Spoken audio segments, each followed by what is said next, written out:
큐브엔터 장점과 단점에 대해서 알아보도록 하겠습니다. 자, 우선 큐브엔터의 소속 걸그룹 아이들이 이번에 대상을 받게 되었죠. 마마 시상식에서 대상을 받으면서 리더 소연이 우리 재계약하겠다, 영원히 함께 하겠다라는 발언을 하게 되면서, 사실 아이들도 굉장히 연차가 오래되었을 이제 8년 차로 알고 있는데, 사실 그룹의 수명이 좀 이제 짧아지는 그런 단계에서 이런 재계약으로 인해서 앞으로 추가적인 행보가 좀 기대가 된다. 특히 큐브엔터 같은 경우에는 뭐 이제 나중에도 말씀드리겠지만은 사실 원탑 체제이기 때문에 이 아이들의 재계약이 굉장히 중요했는데, 다행스럽게 주가에 좀 화색이 돌만한 주주분들에게는 굉장히 긍정적인 이슈가 나왔다는 점들. 이 아이들의 가장 큰 특징은 다국적 그룹이죠. 네, 여기 민니나 이제 민니는 베트남, 태국입니다. 태국. 민니는 태국.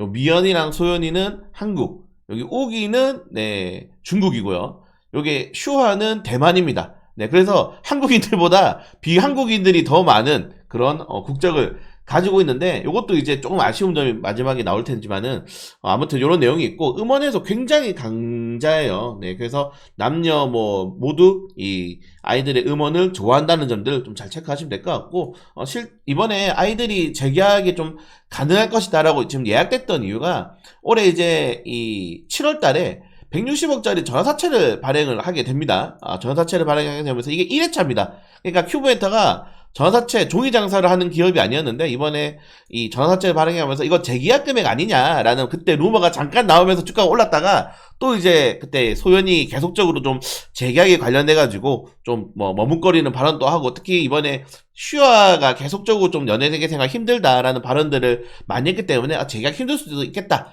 뭐 다른 그룹 키우려고 하는갑다 하면서 이제 그 금액이 좀 묻어졌는데, 그래도 아마 이 160억이 재계약 금액에 들어가지 않았나 라고 좀 생각이 되고 있습니다. 실적은 굉장히 나쁘지 않게 회사가 성장을 하고 있습니다. 특히 이게 음원 음반에 좀 강하다고 했잖아요. 좀 매출이 좀 쏠린 감이 있긴 한데, 이번에 이제 코스메틱 사업을, 네, 이게 지금 VT 지분을 10% 정도 가지고 있는데, 이번에 그 VT가 리트샷이 굉장히 흥행하게 되면서 실적이 굉장히 좋게 나왔어요. 네, 실적이 굉장히 좋게 나오게 되면서 이번에 이 코스메틱 사업 쪽으로도 좀 수혜를 받지 않았나, 좀 이렇게 생각이 되고 있습니다. 그래서 지금 제가 생각하기에는 실적도 괜찮았는데, 이게 주가를 최근에 엔터주들이 올라갈 때 부양시키지 못했던 가장 큰 이유가 역시나 재계약에 대한 여부였단 말이에요. 실적이 너무 좋죠. 네, 너무 실적이 괜찮은 기업이라서 아마 올해에는 이미 직전 연도 매출을 넘겼고요. 3분기 만에 영업이익도 마찬가지입니다. 그래서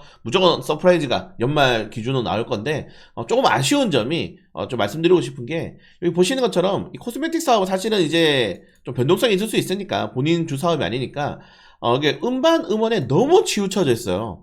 너무 치우쳐져 있다. 제가 아까 다국적 기업으로 말씀을 드렸잖아요. 근데 보통 이제 다국적 기업들의 장점이 뭐냐면은 해외 투어를 많이 하게 됩니다. 해외 투어를 많이 지금 아이들이 안 하고 있어요. 아이들이 안 하고 있는 게 조금 아쉬운 점이지 않나 좀 생각이 되고, 이걸 이제 약간 JYP에 좀 비교해 보면은, JYP 같은 경우에는 네, 콘서트 비중이 굉장히 높죠. 네, 다른 뭐 광고 출연료보다 콘서트 비중이, 사실 돈이 되는 게 콘서트란 말이에요. 콘서트 비중이 거의 뭐 음반의 50% 정도를 차지하는데, 지금 아이들 같은 경우에는 너무 음원에 좀 집중되어 있다. 그래서 아마 재계약 이후에 해외 투어가 좀 잡히는 게 가장 좀 중요하지 않을까, 좀 요렇게 생각이 됩니다. 계속 국내에만 머무르게 된다면은 이게 이 큐브엔터라는 게 지금 보시는 것처럼 원탑 체제거든요. 사실 펜타곤 같은 경우에는 지금 활동을 안 한 지 굉장히 오래됐어요. 사실 보시는 것처럼 뭐 거의 2020년도 이후에는 거의 활동을 안 하고 있는 그런 흐름이고, 지금 최근에 라이썸이 좀 떠오르고 있긴 하지만은, 이 아이들이 독보적으로 원탑 체제란 말입니다. 큐브엔터에. 그렇기 때문에 아이들 재계약은 한 건 다행이긴 한데, 이제 음원 음반 말고 해외 쪽으로 좀 고개를 많이 좀 돌릴 필요가 있지 않나, 저는 좀 그렇게 생각이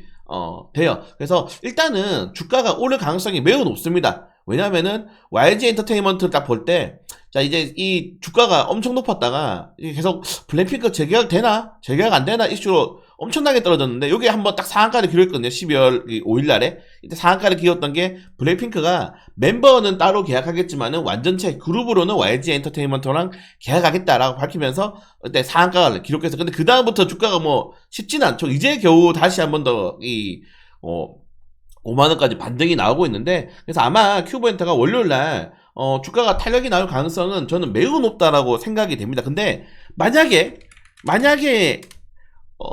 10% 미만 출발한다? 그러면은 한번 공략을 해봐야 될 것 같아요. 10% 미만 출발하면은 한번 공략해봐야 되지 않나. 장기적으로 악재로 좀 나왔던 재계약이 성공이 되었고, 그 재계약 금액도 이미 마련해뒀기 때문에 최소한 아마 갭 상승이 나올 건데, 이게 만약에 막 10% 미만으로 출발한다 그러면은 한번 공략해봐야죠. 한번 공략을 해볼 건데, 만약에 막 10% 이상 올라간다 그래도 18,000원 위에 시체가 좀 많이 쌓여있단 말이에요. 그래서 18,000원 이상 좀 단기적으로 돌파하기는 쉽지 않을 수도 있기 때문에 장 초반에 좀 급등했을 경우에는 공략하지 말고 막 5% 미만 출발한다 그럼 공략하다가, 아니면은 조정이 나왔을 때 15,000원 구간대 미만으로는 한번 충분히 저가 매수를 한번 해봐도 저는 나쁘지 않다라고 생각이 돼요. 그래서 지금 이 구간대에서 딱 이 단기적으로 접근할 때면은 월요일날 시초가가 한 5% 미만 17,000원 밑에 유지된다면은 공략, 아니면은 아예 그냥 15,000원 밑으로 조정 나올 때 2분할 정도로 15,500원에서 1차 매수, 14,500원에서 2차 매수해서 매입 평단가를 15,000원 미만 쪽으로 좀 낮출 수 있을 때 공략하시는 게 맞는 것 같고, 장초반에 막 갭 떠가지고 막 이렇게 하면은 18,000원 구간대가 강력한 변곡점이죠. 보시는 것처럼 돌파하기 쉽지가 않습니다. 강력한 변곡점이기 때문에 그냥 돌파하면은 우리 거 아니다 라고 생각해서 저가 매수 한번 공략을 해볼 수 있도록 하겠습니다.